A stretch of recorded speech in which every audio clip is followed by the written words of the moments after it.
Section 8 not-for-profit company registered under Companies Act registered under Companies Act 2013 with various recognition from Niti Aayog, MSME, MPCon, DDU, GKY and more. Recognized as a startup by DIPP, MCI and awarded the Best Service Award for National Contribution. SEMS Group, with an active network of 5,000 plus professional, published books and international journal, organized education and health campuses for underprivileged children. Recording in progress. Promoted digital and financial literacy and contributed to the society. Our initiative, Digi Saksham, has developed content for 300 plus courses in IT, BSI, retail, entrepreneurship, impacting diverse age group. We have executed a skilling project of 600 inmates, signed MOUs for training, collaborated with various organizations and conducted international conferences. FEM leads another SEMS initiative, empowers women through workshop and newsletter, conducting awareness program and digital literacy, marketing and career development across different industries. We have impacted over 1,000 women across states and recently celebrated a milestone of 100 women associated with the program. On behalf of whole SEMS family, I welcome you all for today's international webinar on corporate communication. It's a great honor to have you with us, ma'am. Miss Isha Jain is a person with a fervor for financial literacy, also dedicated to assisting individuals in making informed decisions to realize their financial objectives. Her professional journey encompasses a rich background in financial consultancy, training, and government consulting. This has enabled her to cultivate expertise in personalized financial instrument, wealth creation, and strategic investment planning. A notable highlight of her career was the privilege of serving the government of India as a consultant in finance. In this role, she contributed significantly to successful rollout of the National Health Scheme, Pradhan Mantri Jan Arogya Yojana, overseen by the National Health Authority. She firmly believes that creating financial literacy is a paramount in empowering individuals to make sound financial choices and establish a secure financial future. While saving marks the initial steps, investing and managing returns are ongoing processes that many tend to overlook. This is where she steps in to guide them towards crafting a prosperous life. By generously sharing her knowledge, insights, and experiences, she inspires and educates others on the merit of intelligent financial planning and long-term investments. So now over to you, ma'am. And before starting this event, I request all the participants to keep the mic mute. And whenever ma'am asks some question, I would request them to unmute themselves and interact with the ma'am. And finally, one feedback form will be shared in the chat box so that you can fill the feedback form within 7 hours. So, ma'am, now you can take over the session, ma'am. Thank you so much, Lakshmi, for the warm welcome and for giving me this opportunity on your platform to share my knowledge with all the excited participants, right? So let's get started. Let me first share my screen. Just 1 second.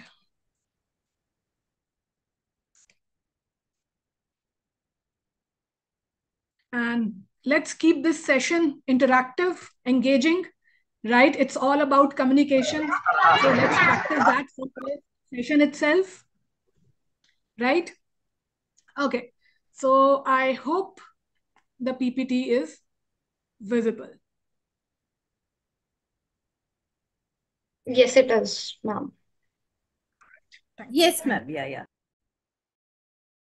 Okay, so corporate communication. So let's start this session with a very old but a very renowned quote, which says that it takes almost 1 year for a child to learn how to speak, but it takes a lifetime to learn what to speak, right? That a child learns in 1 year the language that they need to speak, but it's probably a lifetime journey to learn to learn what to speak, right? How to speak probably can be learned, but what to speak is what we need continuous learning about, right? So corporate communication. So sooner or later, when we all end up whether starting our own entrepreneurial journey or we end up working with any company for that matter, right, the communication plays a very, very, very critical role, always, no matter what, right? So what is the basic definition? First of all, corporate communication refers to the way businesses and organizations communicate with internal and external audiences, something which Lakshmi ji also highlighted few minutes before.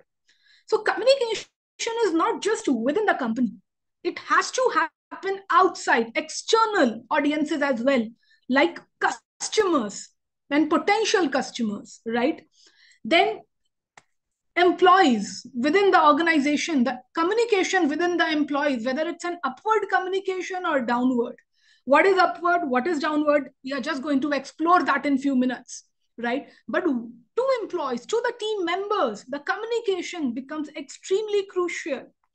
Key stakeholders, suppliers, auditors of the company, right?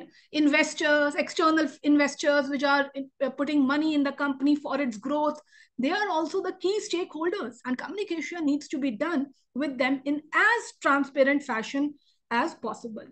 Then media and general public, of course, the PR, public relations, you must have heard of it. Almost all big companies today are having a separate PR agency and a separate PR department, whereby they are trying to maintain relations with public at large, right? So media and general public. And of course, last but not the least, government agencies and other third-party regulators, whether it's the bank, RBI, whether it's the SEBI, Security and Exchange Board of India, whether it's any regulator for that matter, ROC, Registrar of Companies, right? The communication has to be done. So it's very important to understand that how exactly things need to be said and forwarded so that they don't give any other meaning, something that you do not want to draw. Let's understand it with an example, right?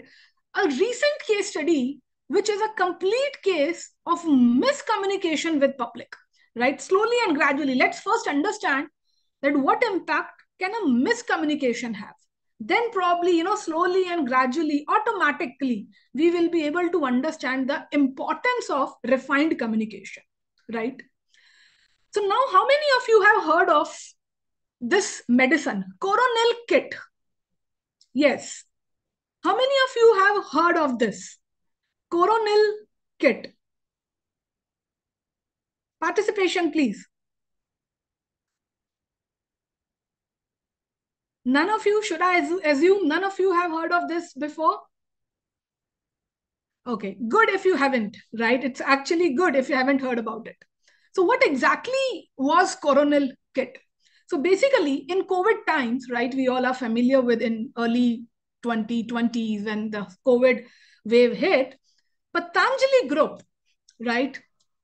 Baba Ramdev, who is the face of that business group, launched a medicine called as Coronil and described it as the first evidence medicine based for COVID-19 without having any clearance from IMA, Indian Medical Association, without understanding the message that they are passing on to the general audience, right? They were giving some very big advertisements in newspapers, print media, and across, claiming that Coronil was the medicine which can cure COVID. right? What happened later on? Definitely all these claims were false. No second thought on it. He stated no modern medicine was curing COVID. Thereafter, IMA, which is Indian Medical Association, has sent a legal notice to Ramdev and sought an apology and withdrawal of such statements made to the general public. What was it? It was a pure case of miscommunication, bad advertising, false claims that Patanjali Group was trying to make, and trying to monetize the impact by claiming such big talks, right? Now what happened later? Definitely there was legality that was involved in this, all miscommunication. The legality came into the picture, and an apology again was issued by the Patanjali Group. Now we can read this. This is again a print apology that was published in newspapers, right? Claiming that whatever claims they have made, then Supreme Court of India have asked them that how can you make such claims? Is there any proof that you are claiming that this is the medicine which can cure COVID and so on? But definitely all of it was baseless. All of it. It was a pure miscommunication that company was trying to do. And a very interesting thing that happened in this particular case, when they were advertising this medicine, Coronal Kit, there was some big advertisements in the print media, big size advertisements. But an apology was a very small, that was printed, somewhere in the corner of the newspaper. Now again, Supreme Court asked that why that the apology size is so less, whereas your advertisements were very attractive, eye-catching. They were like, it was at the best position of the newspaper and in big size. But why that your apology, unconditional public apology, was so small in size? Again, it was questioned. So is apology same size as ads? Supreme Court grills Ramdev, the man behind the Patanjali Group. Let's read this. Justice Kohli said, please cut out the ads and supply it to us, right? Do not enlarge them to supply it to us. We want to see the actual size of your apology that you are putting in public now, right? This is our direction. We want to see when you issue an ad. It does not mean that we have to see it by a microscope, right? So the apology should be as big as your ads were of the Coronal Kit. Patanjali Council court document says, then assured that henceforth there shall not be any violation of the laws, especially relating to advertising and branding of products. Now it's all public relations, media, that with them the company is communicating, right? Telling them, advertising their product and misleading the general public, right? That too on such a sensitive issue of COVID, right? On one hand, when the whole world was struggling, right, with this enemy with the name of COVID, there were some companies who were trying to monetize human emotions by claiming such things that Coronel is a medicine that can cure. Now, keeping sentiments aside, it is the first case of corporate miscommunication, right? Can you see how badly it impacted the goodwill of the company? If there are any, foreign participants, just to tell them that Ramdev is a big name in our country, India. He is considered as a yoga guru in our country. Can you imagine the kind of bad marketing or bad words it brings, not just to an individual, but to the whole country itself, right? So we need to understand that, false marketing or giving any statements to the public, right, just on claim of, just for the personal benefit and favor, it can bring some negative effects, right? So a pure case of negative or poor marketing or corporate communication, right? They probably took it lightly that no action would be taken, but IMA, Supreme Court, and everyone was behind them that, okay, if you are claiming such big things, right, your communication, your advertisement says, prove it. Show us the proof that yes, your Coronel is better and it is an effective cure of the COVID disease, right? So communication, again, plays a very, very effective role. Let's go ahead. Now, employer-employee relationship, right? So when you end up joining a company as an employee, or even if tomorrow you start up your own venture and you hire people under you, the relationship has to be maintained. And how do we maintain relation? The first step is communication. The bottom line is communication, right? Now, as I was mentioning few minutes before, in corporates, communication is normally of two types. One is upward communication. Upward is when the subordinates are communicating their points, right, their suggestions to the upper management, to the top level, right? Now, in most of the organizations, there is very less scope of upward communication, very less, right? Downward communication is something very common that you will come across. What is downward communication? When seniors are giving orders, right? Aligning work, right? Dividing the work among their team, among the juniors, among the subordinates. That's a downward communication, right? More authoritative, you can say, right? Normally, downward communication is more authoritative in tone, whereas upward communication is more friendly, because, you know, when you are communicating to your senior, of course, you can't be authoritative with them, right? You want your message to put across in the intended fashion, in the same intention as you want to put it. So both the types of communication plays a very, very important role.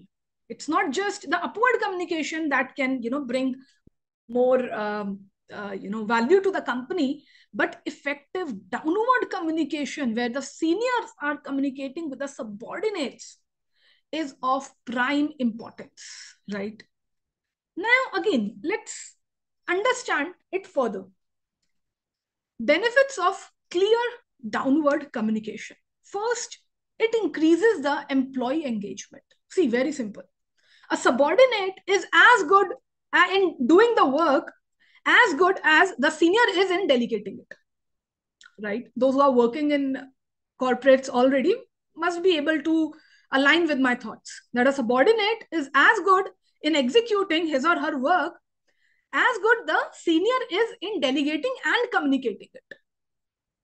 So when employees understand the why behind the work, the purpose, that what they are doing, what is the purpose behind it, they are more likely to be invested and productive, more likely to be invested in the company, right? See, an employee is giving somewhere around 8 to 10 hours a day in an office, right? Which is almost 1/3 of their day they are giving in office. And if what they are contributing is not helping organization grow, then probably the whole purpose will fail, right? So the employees want to work, but if the purpose is clearly communicated to them, it will increase their engagement and interest in the work. Then improved decision making. Sharing information across departments allow for better collaboration and well-informed choices. Now, in big companies, there are multiple departments that are functioning together. For example, if let's say I come from finance background, so finance team and auditors team, audit who cross-checks the numbers that company is reporting. Now, if finance department and the audit team is not aligned, do you think that the auditors will be happy with the numbers, or they will agree to sign the balance sheet and financials of the business? Of course not. They need a proper collaboration. They need a proper support, well informed. They need a proper information to understand that what exactly has been happening in the company. What are the numbers? How is the revenue coming? How exactly the profits are happening, and all the calculations, right? So better decision making could be achieved if the downward communication, it's clear and precise, right? Then reduces conflict. Now, misunderstandings are something very common, no doubt, right? It's something that exists everywhere in the world. Now, clear communication minimizes misunderstandings and fosters a culture of respect. Like I said, if you are spending 8 hours to 10 hours a day in an office, and if you are not having a healthy relationship with our, with our seniors or with our subordinates or with our teammates whatsoever, the whole purpose will somewhere fail, right? The corporate culture will not be productive, will not be constructive if the people in the team, or if there is some miscommunication among the office colleagues, right? So to reduce the conflict, the clear communication is extremely important. And enhanced employer branding. Now, who doesn't want to work with a company which promotes transparency, ethics within the company? We all aspire to work for a company which has a good pay, a good communication, a respect for employees, and so on, right? So a company which is known for open communication attracts and retains top talent, because they go to the core of the problem. They just don't float over it. The management just don't floats over it. They go to the depth to understand that what exactly is the problem, and they try to solve it, right? And solving it retains the talent, and in fact attracts more people, more productive employees to the company, right? Now, investing in communication, very important from the corporate point of view. Now, investing in communication should not be considered as an expense. We'll just do another case study, and then you will understand that why the communication tools, if they are effectively placed in the company, can prove to be an asset for the business. It's not an expense, it's a lifetime asset.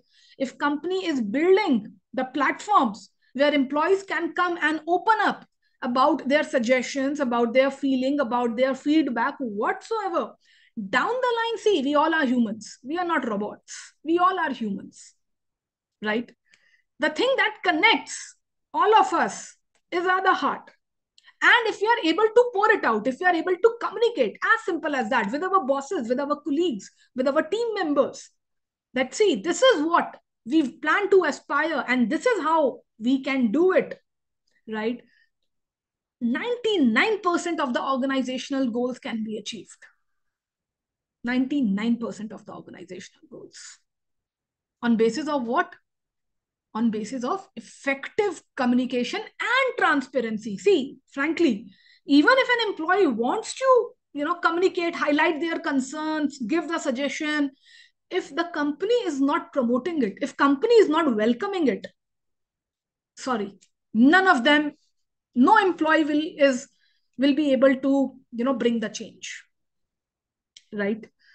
So very important. The company needs to set such a culture. The company needs to give platform to their employees, that they feel free, they feel approachable to the management, to their seniors. And if they are coming with any concern, it is duly entertained and sorted, right? So investing in communication strategies is not an expense. It is the future. Company is sorting their future prospect by offering a good platform.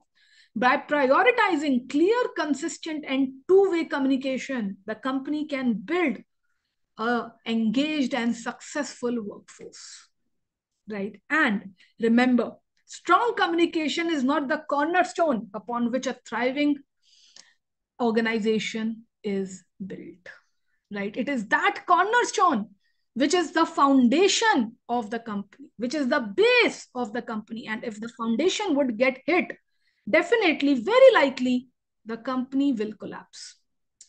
Now, let's discuss one more case study on this, right? Starbucks. So again, Starbucks is a very popular name. I'm sure all of you must have heard of it, Starbucks. Now, what happened? Let's understand. Very interesting case, right? Which will throw some light on why investing in communication is an asset and not an expense for the company, and how it can create a good goodwill for the business in the long run. So what happened in April 2018, two men went to Philadelphia Starbucks to meet a friend, right? There were two men who visited Starbucks to meet one of their friends. They sat on the table waiting to order and asked to use the restroom. They were waiting for their friend, and in the meanwhile, they asked the manager of that outlet to use the washroom. The manager on the duty called the police, and the two African American men were wrongfully arrested for trespassing. So probably manager sensed something fishy, right? And instead of helping the customers, what did they do? What did he do? He called the police, right? And the two men were wrongfully arrested for trespassing. Trespassing means like they were passing the property or trying to, and overlook the property and so on. Now, by the next day, they were innocent, right? They were normal two men with clear intentions who had gone there to visit their friend, right? By the next day, boycott Starbucks was trending on social media. Now, social media is very powerful nowadays. Yeah, probably we all are using social media, Facebook, Instagram, LinkedIn, whatsoever, name it, and it's very popular, right? What happened? By the next day, boycott Starbucks was trending on social media. A complete loss of goodwill again. Just visual. Now, Starbucks is a big brand again. But what happened? There was a problem in downward communication that resulted in such action of the manager. Though, again, the manager intentions were right. He perceived those two men as they are trespassing, right? And when the boycott Starbucks hashtag started trending, immediately the CEO, Kevin Johnson, instantly released a statement and included a direct apology to the two men, right? Corrective action. He was immediate to take the corrective action what the manager has probably did. And he didn't blame the manager. You know what? The best part, he understood the cause. He understood the reason that why exactly this happened. Because manager at his place was following the company policy, right? But what exactly happened, and that manager ended up making a police complaint. That was the cause to understand. He also outlined a list of internal actions the company would take. A month later, Starbucks closed 8,000 stores. Now imagine the loss of revenue that company would have suffered because they had to close their 8,000 stores to train 175,000 employees on racial bias and how to make every customer feel happy, like a sense of belongingness, right? So first, definitely the goodwill impacted, right? Bad words, bad name came to the company. And now they have to close their stores because they prioritize. At first, we need to understand that the training, the downward communication probably has not gone well with the employees, right? And they thought that they again need to train their employees and make them understand that how customers should be, what treatment customers should be given when they visit the outlet, right? Recognizing the major failure in the internal communication, again, downward communication, that was the problem. Policy was right. It was not something wrong in the policy, but probably the way it has been communicated to the manager, it was perceived that these two men are trespassing instead of actually coming here, having coffee or whatsoever, and having good time with their friend. It was misconceived as a trespassing. So recognizing the major failure in their internal communication procedures and how their practices and training led to a bad outcome. They were trained like that, like I said. It wasn't the fault of manager at first place, but they were trained that if, maybe the manager could have sent something fishy. I'm not saying like that. Maybe manager could have sent something fishy among the two men. But what eventually it resulted into was a bad loss of goodwill to the company. Starbucks did an internal investigation into their policies and again retrained their employees, 175,000 employees, to understand, to make them understand that what exactly the policies mean, right? The intention behind the policies is what was probably not clearly communicated to the employees. So a complete case of disaster in case of downward communication. Yeah. So again, just look at the revenue loss that Starbucks must have gone through. Closing of 8,000 stores, even for a single day of training, right? Even for a single day of training, closing of 8,000 stores can have huge loss of revenue for the business. And for what? For a miscommunication or lack of clear communication of company policy to the employees. Yeah. I hope it's making sense to all of you. Let's get a little more deeper into it. Now, communication is not just about the words we speak, right? Of course, we have been blessed, by God that we can speak and we can express ourselves, right? We can pour our heart out. But it's not just the words. When we are silent, are we communicating? How many of you think, yes, even silence, or when we are silent, even then we are sort of passively, not actively, probably because we are not speaking. So that's an active communication. But passively, are we still communicating even when we are silent? Yes. Answer, please. Participation. How many of you think yes?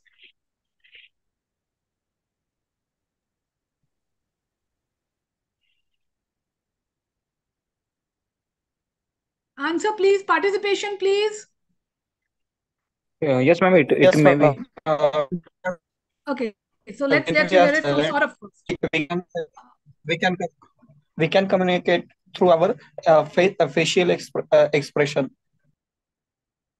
Right, Suraj, absolutely right.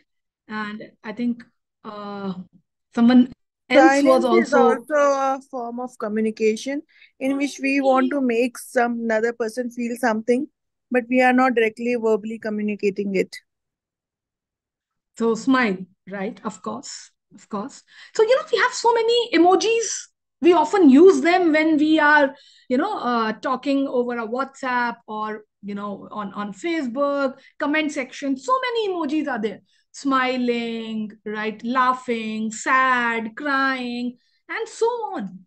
What are these emojis communicating? They are somewhere rather than find a great joke and so on. What do we say? We just send them an emoji, a laughing emoji, which communicate that fine, whatever you have shared is very funny, right? Or on something good, a happy news, if that comes to you, right? What do? You just send a smiley on it, and it communicates that, yeah, perhaps it reflects your emotion.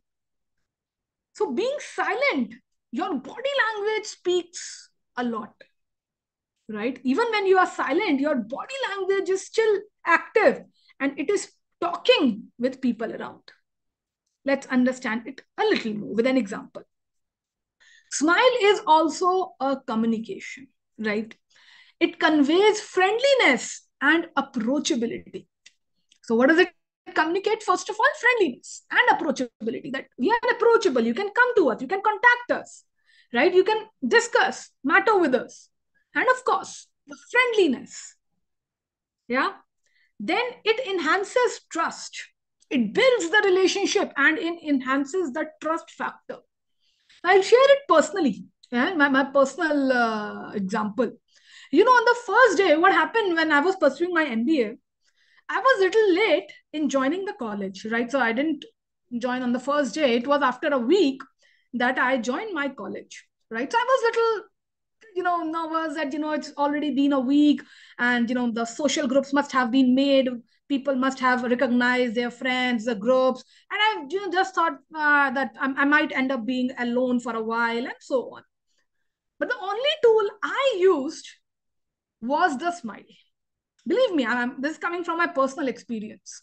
So after a week, when I joined my MBA school, I have been a very outgoing and a very friendly person otherwise, right? But what I used was the smile, right? And it made me just connect with my classmates very quickly, very instantly, with just a smile and a 2 minutes introduction, right? So I learned a lot of things from there, that how a simple smile can make you approachable and can decode the message that you are friendly. Then universal language. Now, even if you, let's say, you have to interact with someone who is from China, you may not know their language, right? Or someone from, let's say, German, you may not know their language, their native language. But smile is a universal language. Just giving a smile, you will be able to connect with that person, right? The icebreaker, smile acts like an icebreaker, right? So whenever you are, working in a corporate, the smile is probably the most underrated tool. I feel that smile is the most underrated tool in the corporate communication, because you end up people just, gazing into their laptops and just, doing some serious conversations and so on, without understanding that how smile can be a game changer.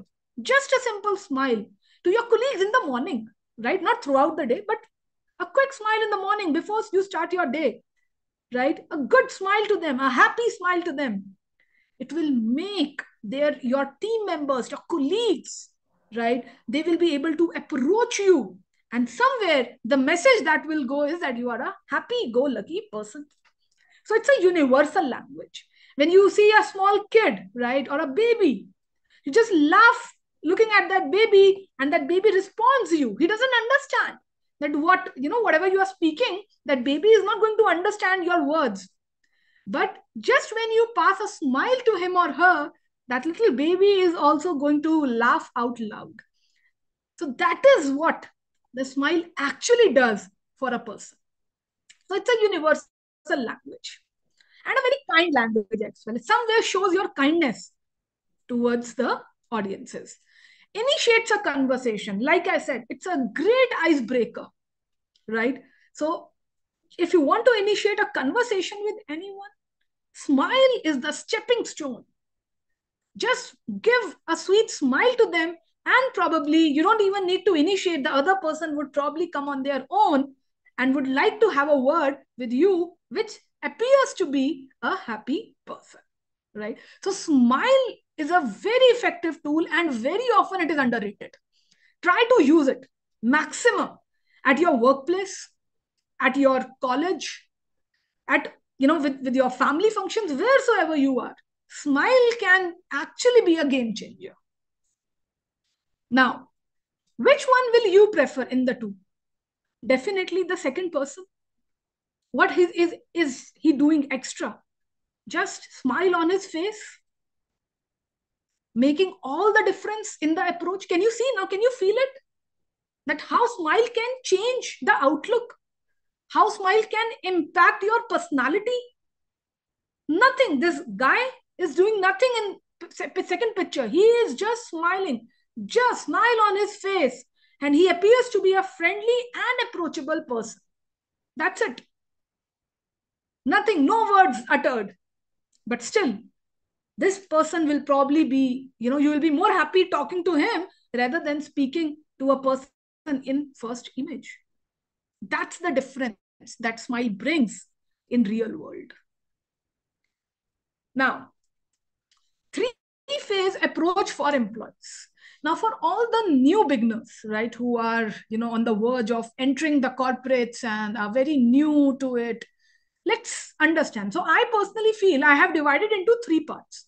One is the interview phase. So when, first time you are going to approach a company and you're going to, share your resume and give interview, crack it, and later on join it. So first is the interview phase. Second is while you are working with the company, right? While you are there, serving your tenure, doing your work within the company. And third phase is exit interview. So nowadays there's a new trend, right? That when you exit a company, Then also company asks you that why do you want to leave this organization, right? So let's understand the three phases. First is interview stage. So resume and cover letter. Now see, your resume is more stronger than your your achievements and your academic qualifications. Believe me when I'm saying this. The selection of words that you're going to make in your resume, right, that you're going to put in your resume can be a game changer, right? Keep it clear, keep it concise. You don't need to just add so many things in your resume. Your resume should be short and crisp and a reflection of your personality. Very important. Don't think that person sitting on the other side of the table will not understand or will not be able to judge you, right? So don't try to fool the employer. Be authentic, be genuine, and be concise. And whenever you are mentioning your strengths and weaknesses, right? So what is normally people do? They say, I'm hardworking, that's my strength. Define, support it with an example, right? So the employer knows that what exactly, if you are hardworking, what makes you, what is the support or what is the proof that yes, you are hardworking. What if you turn out to be lazy later on? So whatever strengths or weaknesses you are highlighting, try to support it, not in the resume, but virtually, right? Virtually means like when your employer asks you that, okay, tell about your strengths, you will say, I'm hardworking. Okay, explain it further. Or let's say I do things on time. Okay, then why were you late for the interview? That would be the second question if you're 5 minutes late. If you're always on time and that is your strength, that you do, that you deliver your achievables on time, the next question your interview will ask, then okay, then why probably you are late for interview for 5 minutes, right?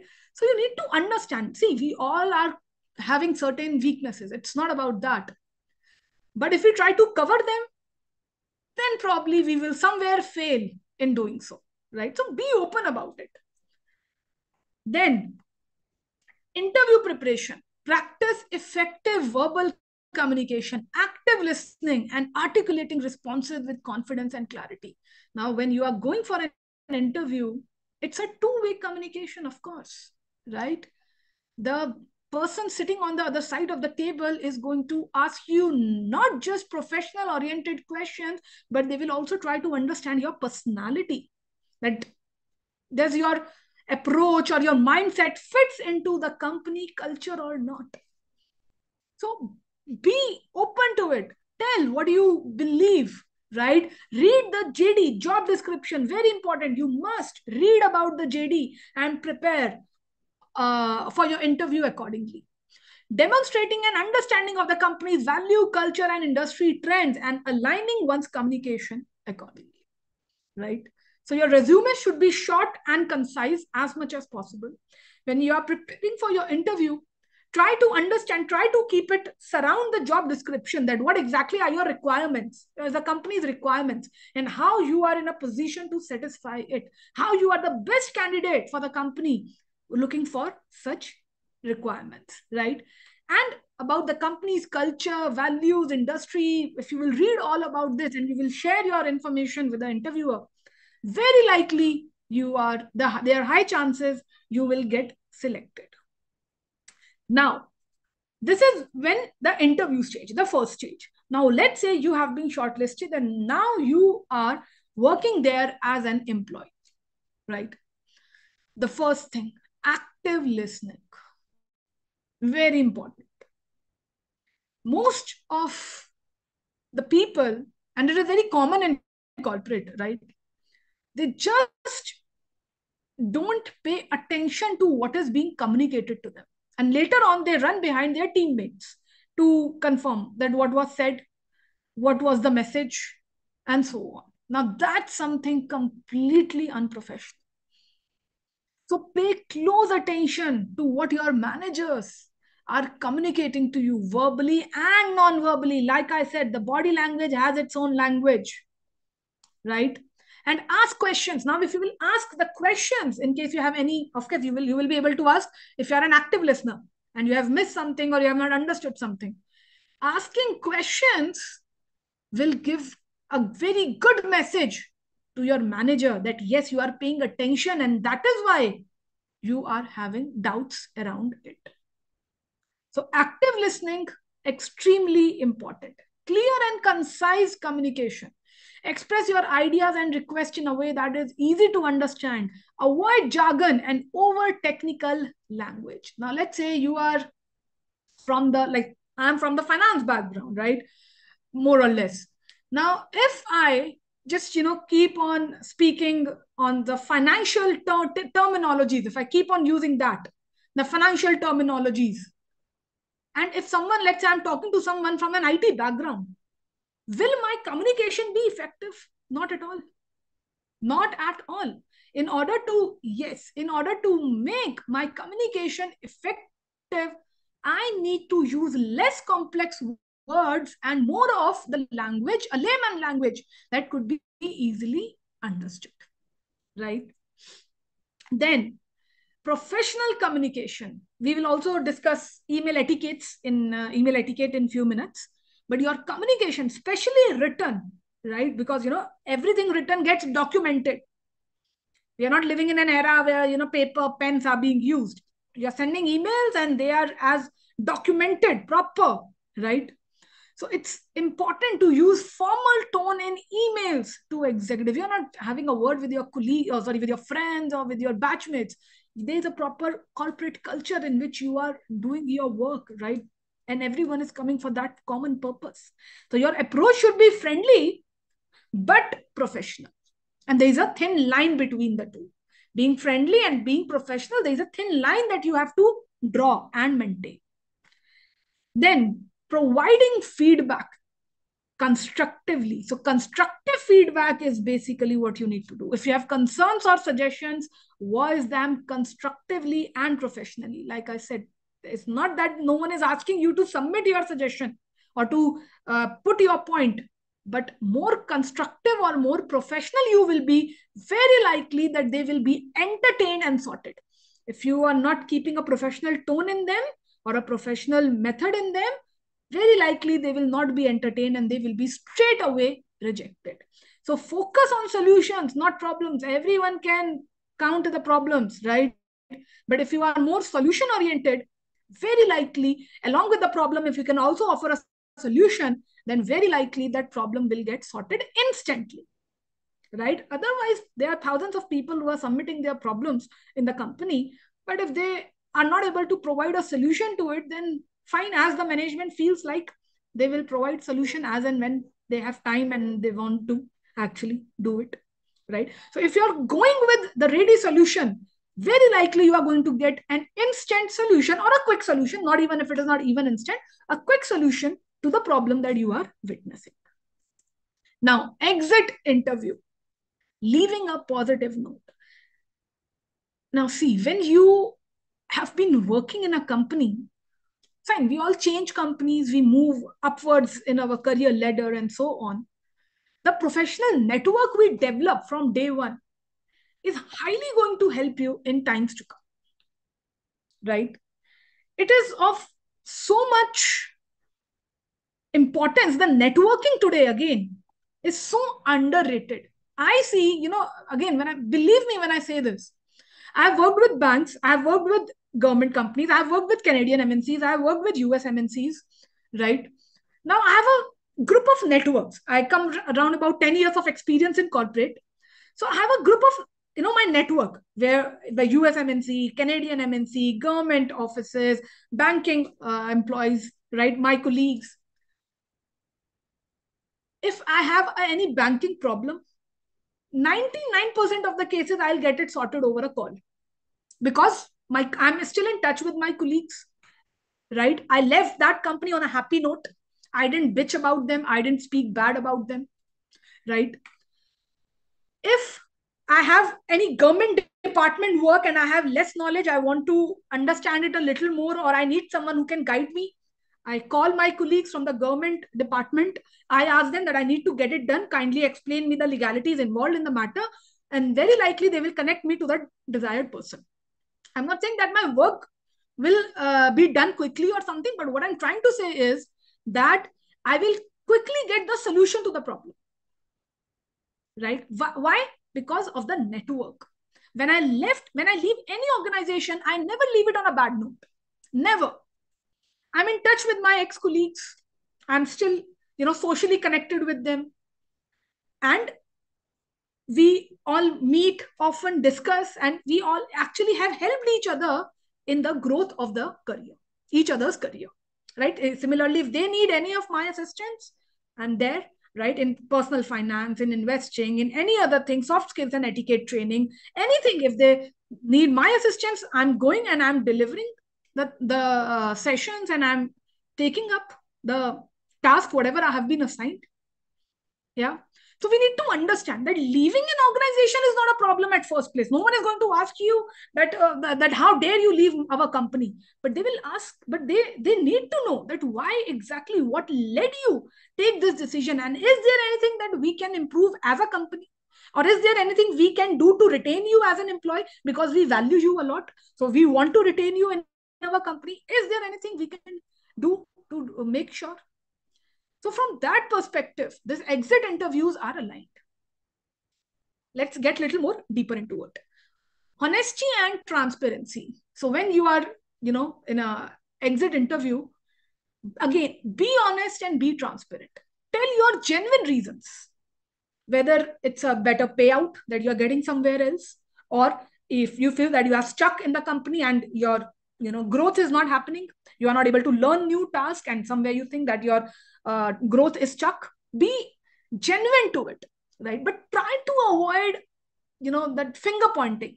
Don't try to bitch about anyone, that this is the person, due to this and because of this person I have been forced to leave the company, this and that. No, because that somewhere gives a very negative message, right?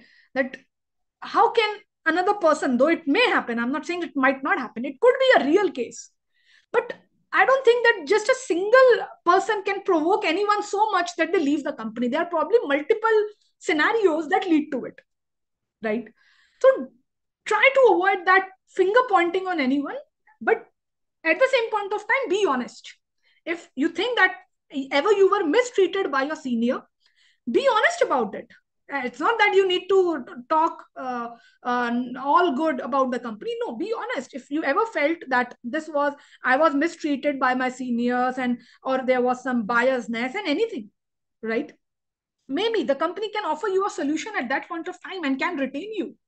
So you need to have a positive mindset, right? Focus on the positive. Now, even if, let's say, the company might have done some bad to you, you must have learned something there. It must have taught you something or the other. Try to highlight it, that this is what you learned in the company, right? This was your learning. This experience taught you this. Maybe it could even be that you met a good team of colleagues. Your colleagues were good, the team was good. So that fine, I've made three friends now, which were my ex-colleagues, and now they are my friends. You may put it that way also, that I loved working in your team, but for so and so reason, I have to go. Every company will teach you something, whether it's the work, whether it's a culture, whether it's anything, the networking. But every company will teach you something. Try to catch that positives, not just for the company, but for your own benefit also. If you will focus on positive, probably negatives will be out of your lives. Offer constructive feedback. Provide feedback on your experience that could help company improve. Focus on actionable suggestions. So if you have any suggestions for the company, good. And if you can also, mention that, okay, these are the suggestions and this is how it could be achieved, probably it will be much more resourceful for the company. So 3 phases: interview stage, then when you are within the company working, and then the exit stage. All 3 are extremely, extremely important.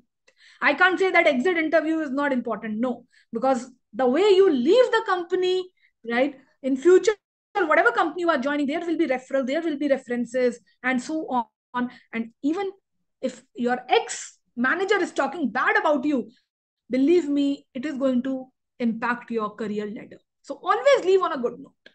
No personal biases, right? Whatever was offered to you by the company, you must have learned something, focus on that and move on.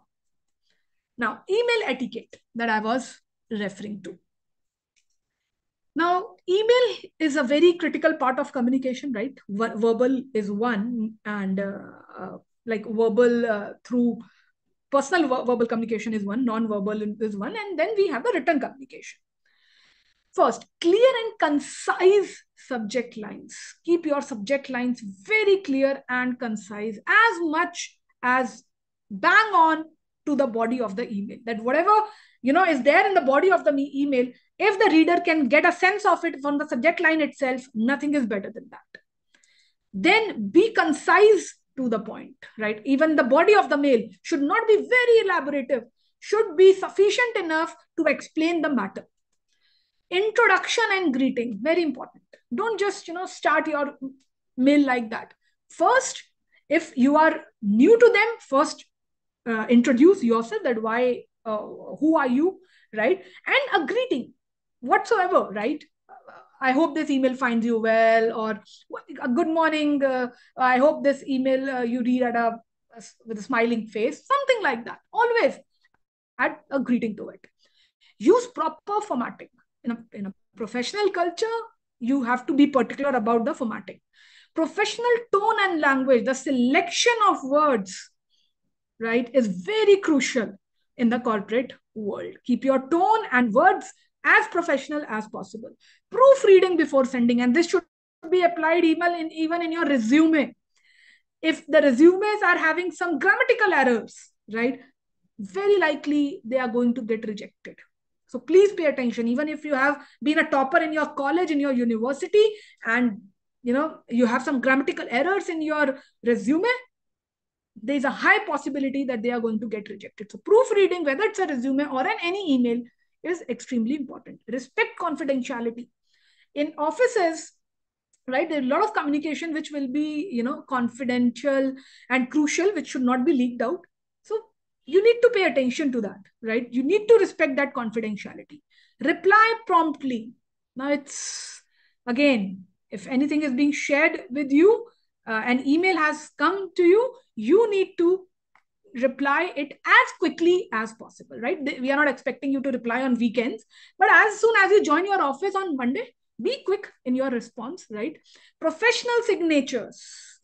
Again, your email should end with a professional signature with thanks, regard, perhaps your designation in the company, right? And your phone number, of course, if you can add that as well. This is how there should be a professional signature at the end of every email. And avoid overuse of CC, right? You are sending the same email to so many people within the organization. Try to avoid that. Keep it to the people, in the list, in the email list, which are actually in need of this information. Then, and let's discuss it with an example. So a poor email. Let's read this email out, right? Then I will show you a good email. Let's read a poor email first. So subject line, urgent, need help ASAP. Does it tell you anything, whether it's a personal help, whether it's a professional help, whether it's on any project, whether it's on any assignment? What exactly? Just urgent, need help ASAP, which is completely unprofessional. So, hey, I'm totally stuck on this project and need your help right now. Can you drop everything and assist me with this? It's due in an hour and I'm freaking out. This kind of email, does it look professional from any perspective? Not at all. Not at all. The subject line lacks clarity and professionalism. It's vague and overly urgent. The greeting is too informal. It's just, hey, you need to write, hey, hope you are doing good. I'm looking forward to some help. Something like that. But it's just too informal and lacks proper salutation. The email is rushed and lacks context. The body of the email, the subject and the body, explains nothing. The sender doesn't provide details about the project or why they need assistance, right? They could highlight that this is the project name, and then let's say I'm stuck in this particular level. So here is what I'm seeking. I'm seeking some assistance. The tone is unprofessional. Excuse me, 1 second. Sorry. The tone is unprofessional and frantic, with informal language. Now, freaking out is not a formal communication. It's not a professional communication, right? So we need to be very cautious in our word selection that we are putting in an email. It should be concise, professional, and self-explanatory. Now, this email is as vague as any communication could be. Now, what could be a proper professional email? Let's read this out. Needed assistance needed with project deadline. The name of the person. I hope this email finds you well. Again, right? It's first you are greeting them or you are wishing them something. I'm currently working on this project and I have encountered a challenge that I could use your expertise on. Would be available to assist me for a brief period sometime today. So it's you are asking them, right? That will you be available to assist me at any point of time of the day? I understand you may have prior commitments, so please let me know your availability. I will do my best to accommodate, right? Because here you are requesting for the assistant. You can't command. Your language have to be full of request that I'm looking for assistance, and at any time you are able to, accommodate me. I would be free at that given point of time. I have attached relevant documentation and additional details for your reference. Your assistant would be greatly appreciated and it would help ensure that we meet our project deadline effectively. Can you see this word, our project? Now that adds a customization to your email, our project, right? Even if you're writing to your manager and your manager have delegated it to you, somewhere you are trying to bring him that it's our project. So please help me out, right? Right, that my project, my deadline. No, we are working in an office as a team. So our project. Thank you for considering my request. I look forward to hearing from you. Best regards, and your name. So this is how your corporate, email should be like. It should have the subject very clearly stated that what exactly you are looking forward to, right?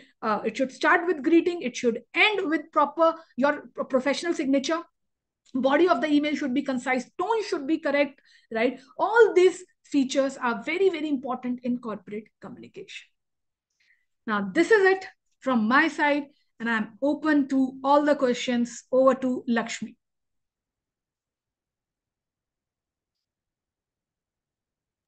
Sorry. Yes. Thank you, ma'am, for such a nice session. So basically from this session, what we have come to know is two-way communication is the best way to communicate in a corporate. And types of communication is like the active and the passive, which you can touch upon, and also you told us on how to build the networking. And something don'ts which we have to follow is that we need to avoid finger pointing, and we have to write a good email like body of the like having a good greetings.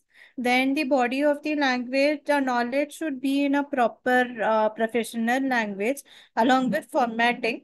And before sending the email, we have to do a proofreading and also reply to it on a prompt basis. Absolutely, absolutely, Lakshmi. Thank you so much for Yes, concising it beautifully. Okay, thank you, ma'am. So then actually we have few questions from the audiences. So one is, they are asking, you have to tell about a time which you used as a teamwork to solve a problem.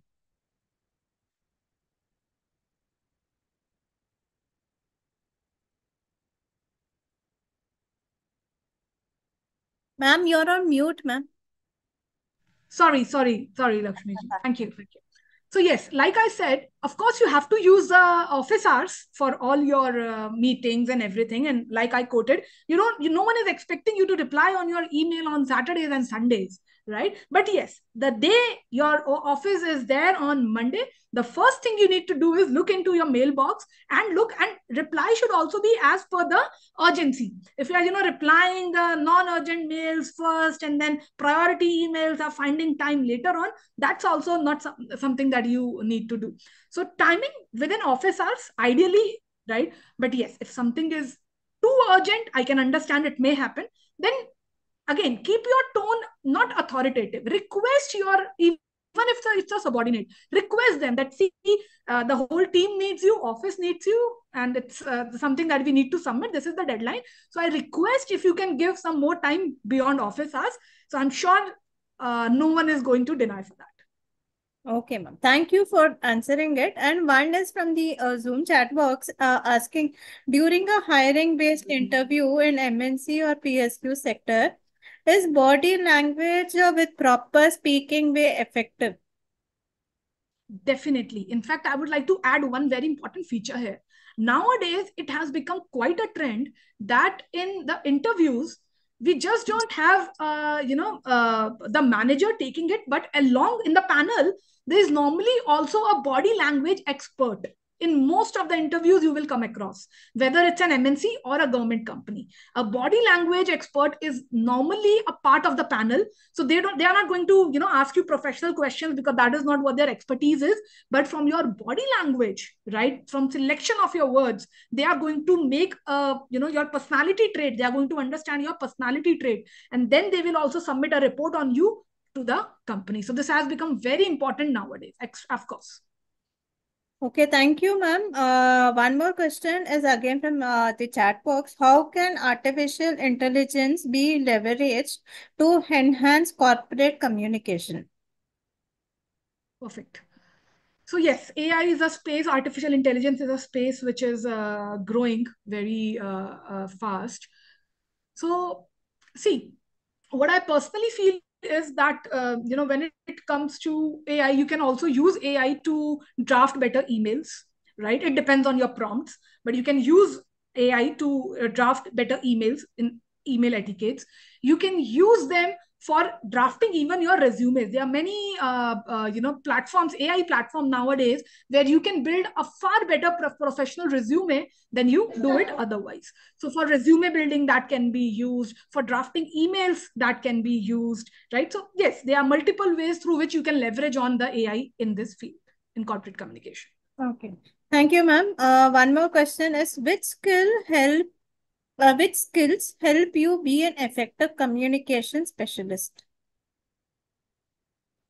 So I think open for feedback is the most important skill that I personally feel for me, that it helps me to become a better, person as a, communicator.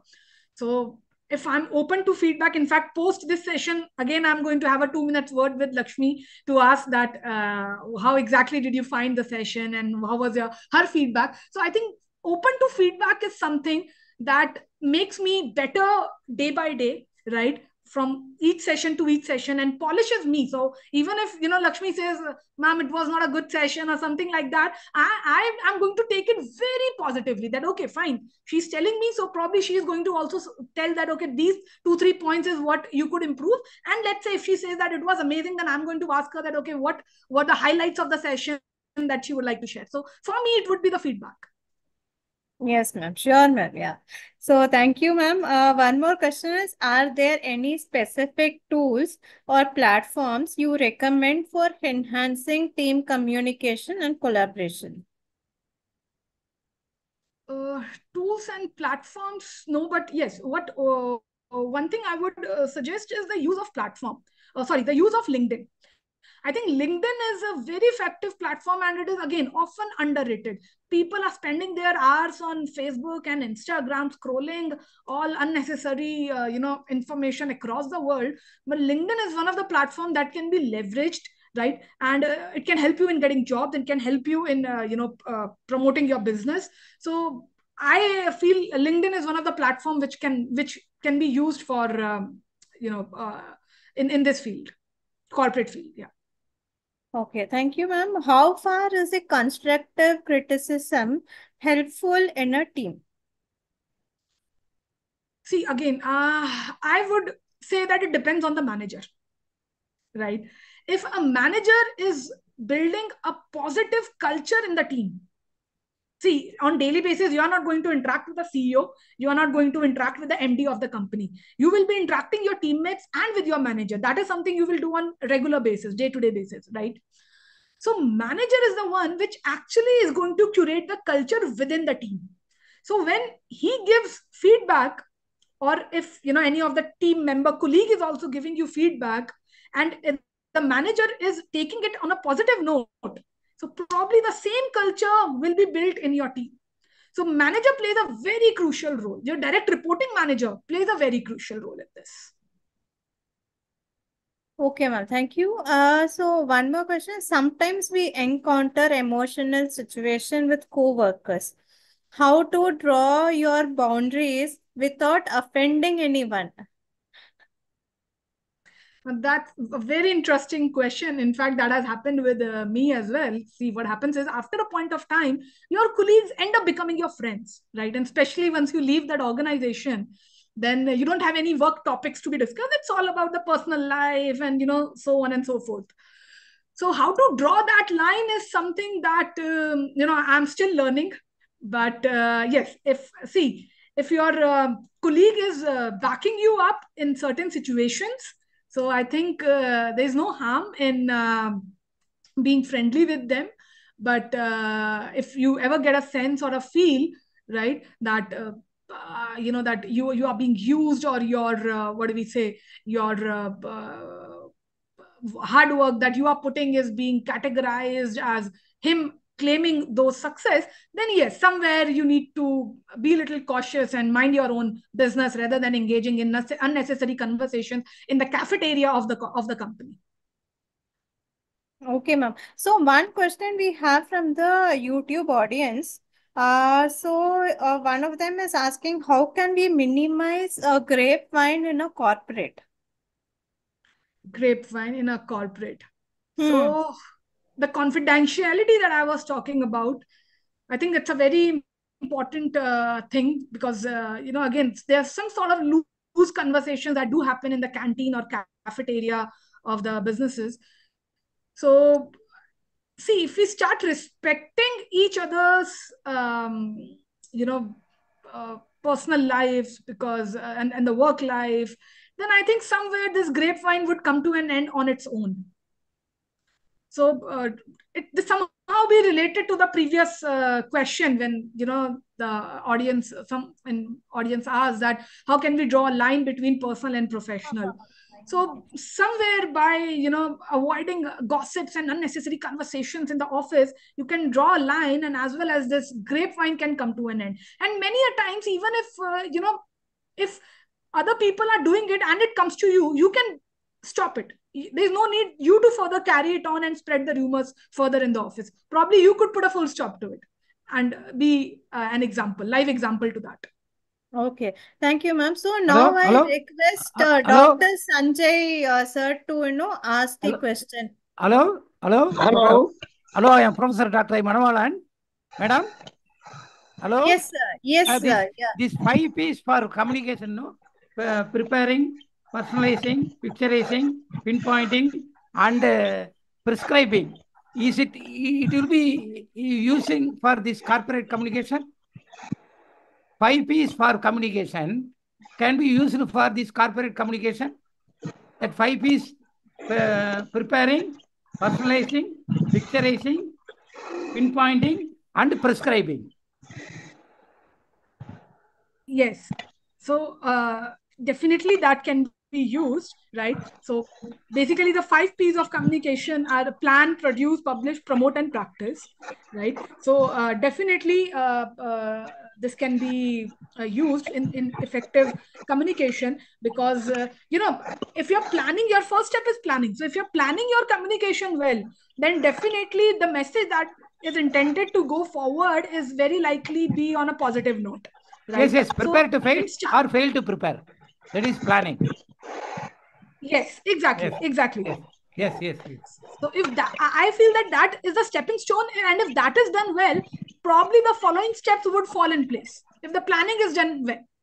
Yes, and definitely plan your work your plan. Always planning is important. Yes, and it sorts the further steps that are going to fall in the picture. That's why.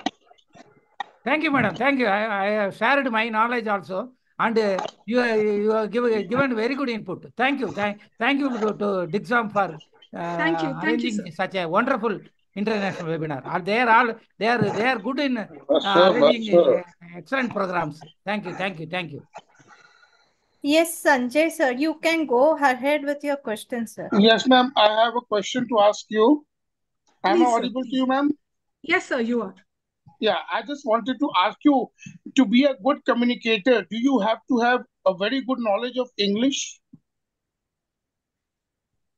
Well, not at all, sir. Because language should never be the barrier of communication. This is what I feel. Like I said, smile, right? Yeah, So when you because smile looking at a baby, yeah, Yes, yes, because language- please, okay, after you. another question which I would like to ask is like you talked about grapevine. Grapevine is a kind of informal communication, right? And informal communication Right. at times moves faster than formal communication, Absolutely. right? So grapevine in certain cases can be positive also. Grapevine can be positive if it is not It moves harming faster, any, no? Because formal communication, you will get the message very after a period of time. Grapevine, you'll get message very fast. True, sir. That can be, no doubt about it. So if it is not misused, then yes, grapevine can be a great way of communicating within the company, subject to that it is not misused against any individual or as a company brand. And another question which I would like to ask you is, when we talk about corporates and all, at times, the subordinates or the team members, they are not able to communicate freely because of, that kind of a thing that about the feeling that the boss is there, and though they're not able to communicate freely and all right? How do you feel that this thing can be removed? Sir, if we, it depends on the manager basically. So if manager itself become a part of the team, they don't consider themselves superior than their subordinates, right, in any fashion.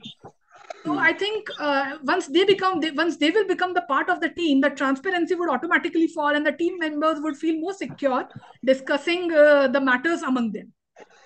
But that, I think what you're talking about is an ideal condition where the manager becomes part of the team. Most of the managers are insecure themselves actually.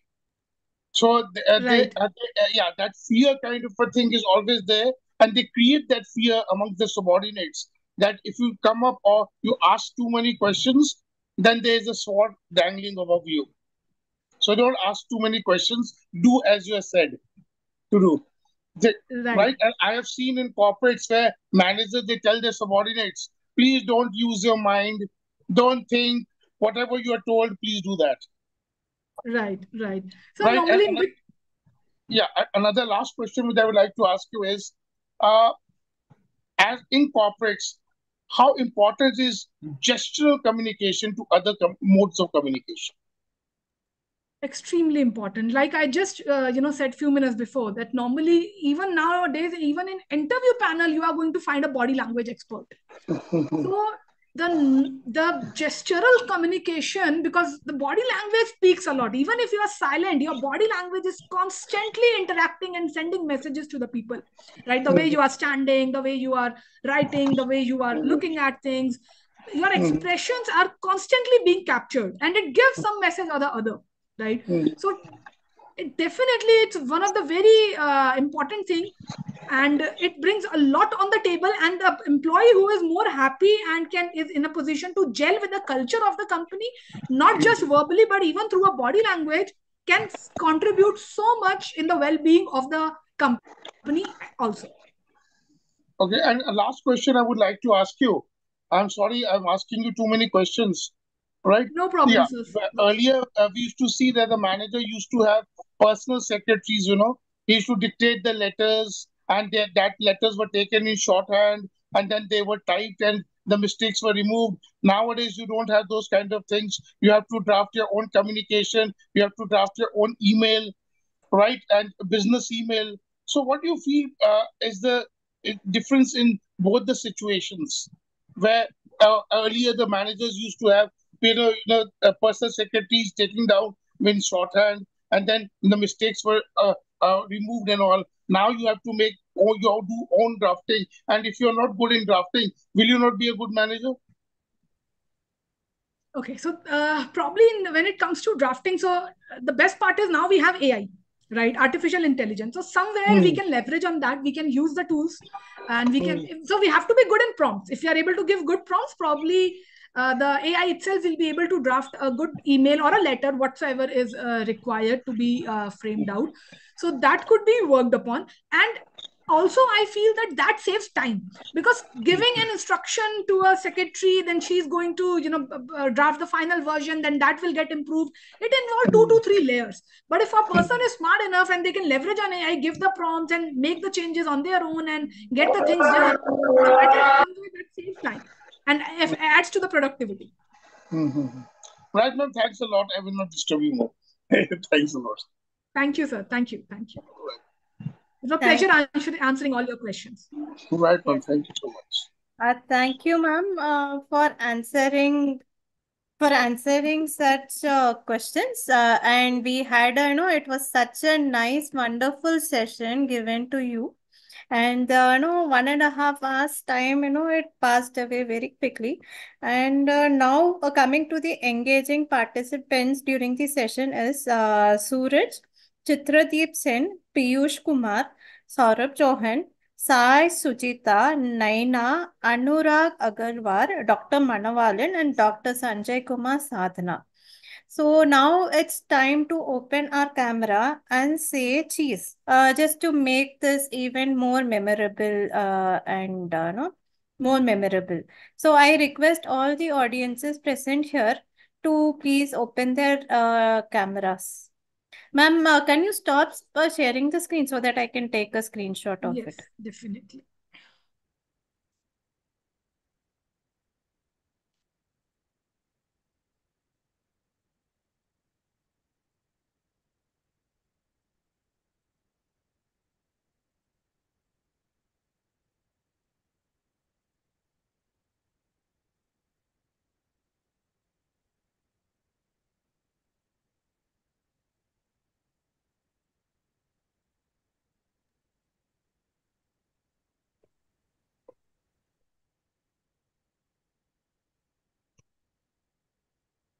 Okay. Thank you everyone for joining the event. So the feedback link will be posted in the chat box shortly. So the next event, our upcoming events would be on May 4th. May 4th on the topic The Brand Called You at 5:30 p.m. Please stay connected with our social media pages. And for gaining more knowledge, I request you all to join the May 4th session, which is on which is on The Brand Called You at 5:30 p.m. So see you all there. I, Lakshmi, being your host for the day, is signing off. Thank you and have a wonderful evening. Thank you, everyone, for being the great audience. Thank you, Lakshmi, for providing me the Thank you, opportunity. ma'am. Yeah, thank you, ma'am. It was such a nice session, ma'am. Thank you once again.